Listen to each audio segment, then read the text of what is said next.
The repairman came and he said he fixed this, but as you can see, it is not fixed. Water is coming in the apartment. It's coming all down the walls. And it's coming all down right here on this electrical outlet. Is smoking here. Hope that didn't mess up my phone. Oh, that's hot. There's water coming all down here, which means, it's going to be a mold issue.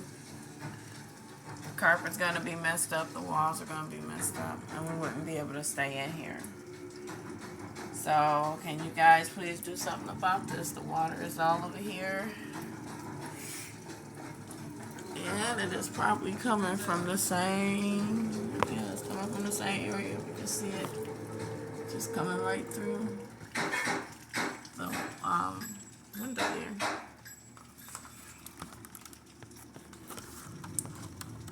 Same thing on this side. It's dripping all down. You can see it, I don't know. I see it coming in through the wall up there. It's all over here. It's all down here. Same issue that he fixed. I don't know if you can tell, the carpet is saturated with water there. But like I said, eventually it's going to cause mold if it's not mold already under there.